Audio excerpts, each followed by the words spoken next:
medical terms လို့ခေါ်တဲ့ဆေးဘက်ဆိုင်ရာဝေါ်ဟာနဲ့ဖော်ပြရမယ်ဆိုရင်ခြေဆွဲငုပ်ခြင်းကို onychocryptosis လို့ခေါ်ပါတယ်။ခြေဆွဲငုပ်ခြင်းဟာအရန်ခံစားရခက်တဲ့အနာတစ်မျိုးဖြစ်ပါတယ်။ခြေဆွဲငုပ်တာကိုတချို့လူတွေကဆေးရုံဆေးခန်းတွေမှာတွားပြီးတော့ခွဲထုတ်ပါတယ်။တချို့လူတွေကြပြန်တော့လေ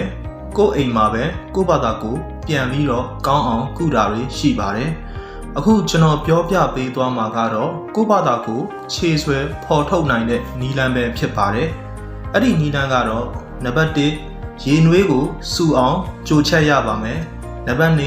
ကြိုထားတဲ့ရေတွေကိုဇလုံးထဲမှာရေအေးဖြစ်ပူနွေးယုံမြပြန်ပြီးတော့ရောဆက်ပေးရပါမယ်။နံပါတ်3ရောဆက်ထားတဲ့ရေထဲကိုစားထည့်ပေးရပါမယ်။နံပါတ်4ခြေဆွဲငုပ်နေသောခြေထောက်ကိုအဲ့ဒီဇလုံးထဲမှာမိနစ်20ခန့်စိန်ထားပေးရပါမယ်။နံပါတ်5ခြေဆွဲငုပ်နေတဲ့အနာအနီးနားတစ်ဝိုက်ကိုတေးသေးချာချာလေးတန့်စင်စေးကြောပေးရပါမယ်။နံပါတ်6ပြီးသွားရင်အနာကိုအဝတ်တန့်ဖြစ်6သွေးအောင်တုပ်ပေးရပါမယ်။နံပါတ်9ခြေဆွဲငုပ်နေတဲ့ခြေသေးကြားထဲကို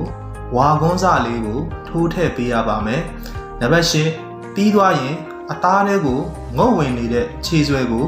လက်သေးညက်ဖြစ်မရရအောင်နှုတ်ယူပြရပါမယ်။နံပါတ်9အနာဘောကိုတံမရရည်ညှစ်ထည့်ပေးရပါမယ်။နံပါတ်10ပြီးသွားရင်အနာကပ်ပလစတာဖြစ်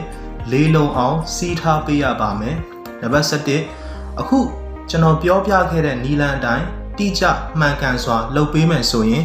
ခြေဆွဲငုပ်ရည်နာနေခြင်းဟာတစ်ရက်နှစ်ရက်အတွင်းပျောက်ကင်းသွားပါလိမ့်မယ်။လက်ဆွဲငုပ်ခြင်းကိုပြန်ကောင်းအောင်လုပ်တာဟာလည်းဒီနီလန်အတိုင်းပဲဖြစ်ပါတယ်။အခုကျွန်တော်ပြောပြပေးသွားခဲ့တဲ့အကြောင်းအရာတွေကတော့လူတွေသိမသိကြသေးတဲ့